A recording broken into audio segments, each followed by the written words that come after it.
প্রার্থীর ভোট চাইতে এসেছি। সম্মানিত জনগণ এবং ভোটারগণ, আমি আপনাদের দৃষ্টি আকর্ষণ করছি, আপনারা এত বছর এই বাংলাদেশ সৃষ্টি লগ্ন থেকে এই পর্যন্ত আপনারা অনেকজনকে দেখেছেন, ভোট দিয়েছেন, কারচুপির মাধ্যমে তারা তাদের মস্তদে তারা বসেছে, অন্যায় করেছে, লুটতরাজ করেছে, সন্ত্রাসী করেছে, চাঁদাবাজি করেছে। আমরা দেখেছি আমাদের দেশের সম্পদ তারা অনায়াসে তারা বিদেশে পাচার করেছে। আমরা তার নীরবে নিভৃতে শুধু তাকিয়ে দেখেছি, উপরের দিকে তাকিয়ে আল্লাহ করে ডাক দিয়েছি। কিন্তু ভাইয়েরা আমার, আমরা দেখেছি কোনো ফলপ্রসূ হয় নাই। এত রব্বুল আলামিন, ওই যে আমরা আসমানের দিকে তাকিয়ে আল্লাহ করে ডাক দিয়েছিলাম, আমাদের স্রষ্টাকে আমরা স্মরণ করেছিলাম, এত বছর পর তার সময় এসে গেছে।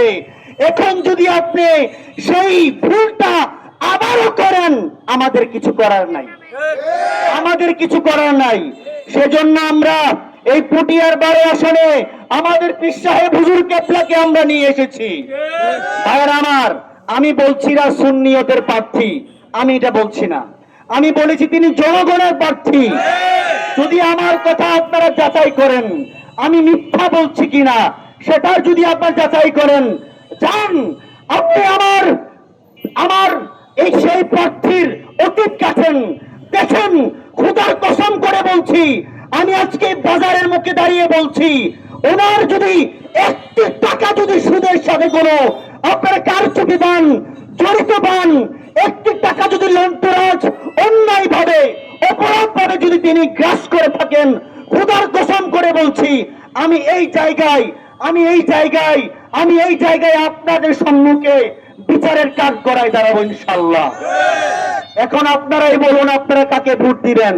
না, আমি বলছি না আমার প্রার্থীকে দেন, কিন্তু আপনাদের সম্মুখে যত প্রার্থী এসেছেন আপনারা বিচার করুন, পরিমাপ করুন, আপনারা যাচাই করুন, বাছাই করুন। আপনারা দেখেন আপনাদের বিবেক কোন দিকে আপনাদের ডাইভার্ট করছে।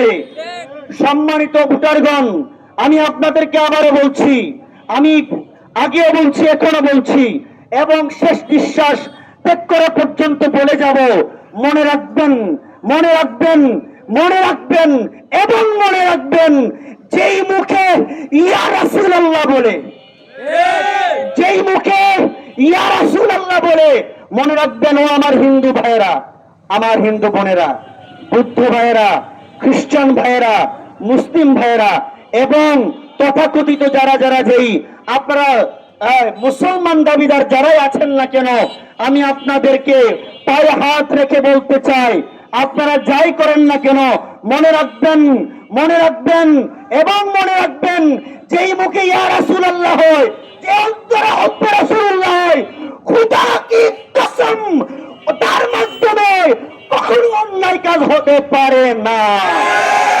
এজন্য ভাইরা আমার, বলেন ভোটটা কাকে দিবেন এখন বলেন। আমি বলেছি আপনারা সঠিক প্রার্থী বেছে নেন, আপনারা বলছেন মোমবাতি, আপনারা কি বলছেন? আপনাদের সাথেও আমরা একাত্মতা পোষণ করার জন্য আমাদের ছাত্র সেনা কেন্দ্রীয় পরিষদ, আপনারা জানেন সেই ফিসিবাদী সরকারকে আমরা বিতাড়িত করেছি। শুধু আমি নাম ধরে বলতে চাই না, এই বাংলাদেশের মধ্যে যেই ফ্যাসিস্ট হবে না কেন তাদেরকে নির্মূল করার জন্য আমরা ছাত্র জনতাই যথেষ্ট ইনশাআল্লাহ। আমরা একাত্মতা পোষণ করার জন্য একজন কুমিল্লা থেকে এসেছেন, আরেকজন ঢাকা থেকে এসেছেন, আমরা বিভিন্ন জায়গায় থেকে এসেছি একাত্মতা পোষণ করার জন্য। আমরা দেখছি, আমরা খুঁজছি যোগ্য প্রার্থী কোথায় আছে। আমি খুঁজে দেখলাম পুটিয়া 12 আসনে ইয়ার মোহাম্মদ ভাই ছাড়া আর কেউ নাই। এখন বলেন আমাদের মার্কাটা কি হবে? আরো জোরে সবাই বলুন, সবার মার্কা, আমার মার্কা, তোমার মার্কা, সবাই বলুন আমার মার্কা।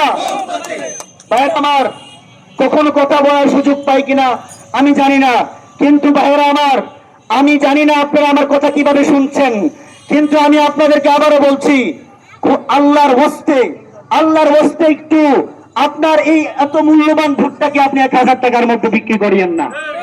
আমি আপনাদেরকে নিশ্চিত করছি, আজকে যদি এখানে শত শত মিডিয়ার ভাই আসছো, আসতো আমি খুশি হতাম। আপনারা সত্যটা প্রচার করেন না। ওই মিডিয়ার ভাইয়েরা আপনারা সত্য প্রচার করুন, সত্যটা প্রচার করুন।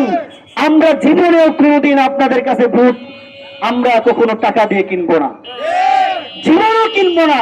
আপনি যদি ভালো চান, আপনার দেশের যদি ভালো চান, আপনার যদি মঙ্গল চান, সরকার যদি উৎখাত করতে চান, ভোটটা দিবেন। যদি আপনি নিরাপত্তায় চলতে চান তাহলে মোমবাতি ভোট দিবেন, অন্যথায় দিবেন না।